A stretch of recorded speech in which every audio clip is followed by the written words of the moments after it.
معاذ اللہ حضور کے گستاخ کو اگر کسی نے قتل کر دیا، پہلی بات تو یہ کہ حضور کے گستاخ کو اگر کسی نے قتل کیا یہ کام ریاست کا تھا، لیکن اگر رعایا میں اس قدر ان کی دل آزاری ہوئی جس طرح ممتاز قادری نے کیا کہ اگر اس نے قتل کر دیا تو یہ اجماعی مسئلہ ہے کہ پھر اس سے قصاص نہیں لیا جائے گا، قصاص بولیے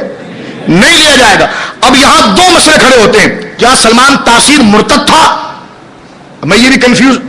جو دماغ ہو جاتے ہیں بعض لوگوں کے جس کو کیا گیا ہے میڈیا کے اوپر، تو میں اس کی ذرا وضاحت آپ کے سامنے کر دوں کہ بزرگ علماء کی بات آپ تک پہنچا دوں کہ سلمان تاثیر کو جو قتل کیا گیا کیا وہ مرتد ہو چکا تھا پھر قتل کیا تو بالکل ٹھیک ہے، اور اگر مرتد نہیں تھا کسی علماء نے فتوا دیا اس پر کس وجہ سے کیا گیا تو دیکھیں قتل دو وجہ سے کیا جا سکتا ہے، اگر وہ نظام سے باغی ہو جائے تو وہ بھی مباح الدم ہو جاتا ہے، جو نظام سے باغی ہو جائے وہ بھی مباح الدم ہے،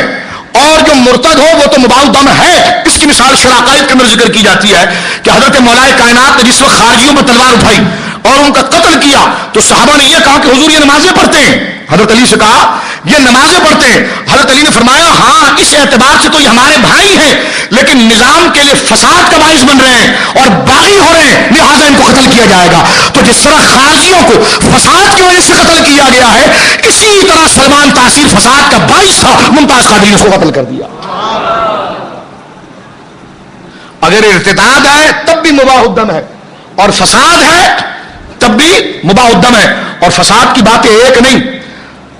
میاں والی کے کئی مشائخ ہیں جنہوں نے باقاعدہ اس کی FIR کٹوانے کی کوشش کی، اور جناب جس وقت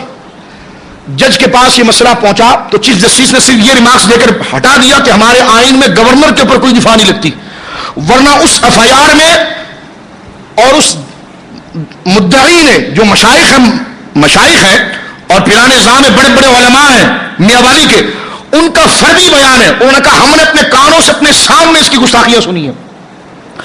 ہم اسی وقت اس کو قتل کرتے لیکن ہمارے پاس اسباب نہیں تھے، لیکن ہم یہ کہنا چاہتے ہیں کہ 296 پر لگا کر 295 پر لگا کر اس پر اقدام کیا جائے، تو صرف چیف جسٹس نے انگریزوں کے قانون کو دیکھتے ہوئے اس بات کو ریمارکس کر دیا اور یہ آگے بڑھا دیا کہ گورنر کے خلاف کچھ نہیں ہو سکتا۔ تو ایک نہیں درجنوں ایسے، اس کے بیٹے کا نام آتش تاثیر ہے، کیا تاثیر ہے بولیے؟ تو فساد کوئی چھپا ہوا تو نہیں ہے، ٹھیک ہے، مرزائیوں کی مکمل تائید کرنے والا شخص ایک نہیں درجنوں بری تعداد ہے، اور بعید نہیں کہ ممتاز قادری اس کا پرسنل گارڈ رہا ہے۔ اس نے خود یہ بیان دیا ہے کہ ایک دفعہ گاڑی کے اندر اس نے بڑی بکواس اس موضوع پر کی تو میں نے اس سے کہا کہ سر آپ اس انداز میں بات نہ کریں،